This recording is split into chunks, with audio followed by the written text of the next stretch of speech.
So we continue to see more casualties, even fatalities in Hong Kong. Where is all this violence headed now? Well, it's been an extraordinary weekend. I think it's stabilized at the Poly-U. Now there seems to be a standoff. The fires are being put out. But it has been an extraordinary weekend, and no political solution appears to be in sight. There's a danger with people watching the pictures, though, of the flames, assuming that Hong Kong is not open for business. I mean, the reality is this has been largely contained to the universities over the weekend, and extraordinarily, nobody's been killed in the last 48 hours, given the ferocity of the incidents. I think we're very lucky, very fortunate. But we're hearing more and more companies now asking their employees to work remotely, to be really careful out there.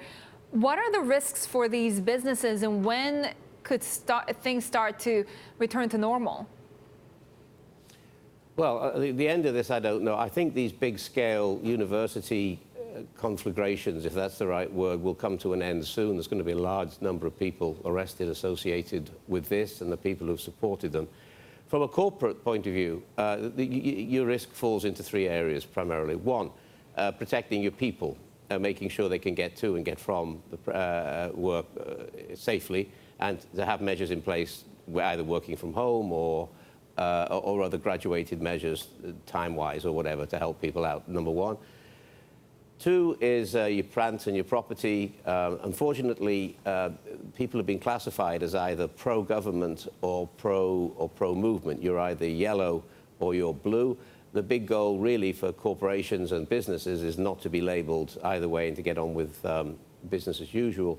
And the third, very critical one, is the use of social media by corporations. Careless or callous or apparent wrong moves can put your company in the blue or the yellow camp. So again, we've been advising companies, apart from the physical side of life, on the reputationally how to protect yourself, not to get yourself in the firing line. How difficult is that, though? Because there was a report on the BBC over the weekend that some partners and law firms are being asked to state which side of this divide that they stand on when pitching for Chinese business. So does that speak to a broader risk around Hong Kong's status going forward? The broader risk, and that's an interesting point, I mean, the broader risk would be, for example, what happened to Cathay Pacific. They had a large number of people demonstrating, and they came under some quite considerable pressure. So when this is over, and it will be over, when this is over, the real damage that has been done, I think, will be to large Hong Kong-based or Hong Kong headquartered organizations who will come under pressure from the mainland side to toe the line. Historically, Hong Kong has been truly independent, no interference in business. It's been one of Hong Kong's primary attractions. But large organizations, banks, Big Four accounting firms and the rest have come under and will come under pressure. So the real danger is not what you see, flames on the cameras, but the long-term implications to business arising from this movement.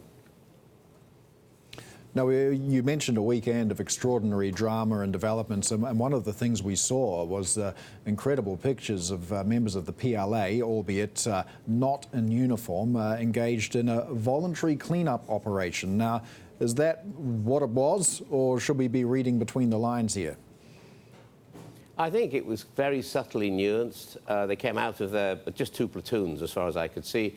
Came out of the barracks, which is almost adjacent to the Baptist University, where the students had a very proactive weekend in terms of littering the streets.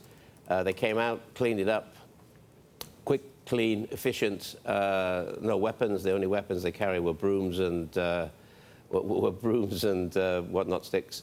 And I think it was a very clever PR move. I think the message is we're here. Some of the T-shirts they wore reflected special units that the Chinese government have. It was a very clever issue. A big issue coming up is the elections, which are due this Sunday, the 24th, in Hong Kong. Many people are very concerned that these are not cancelled.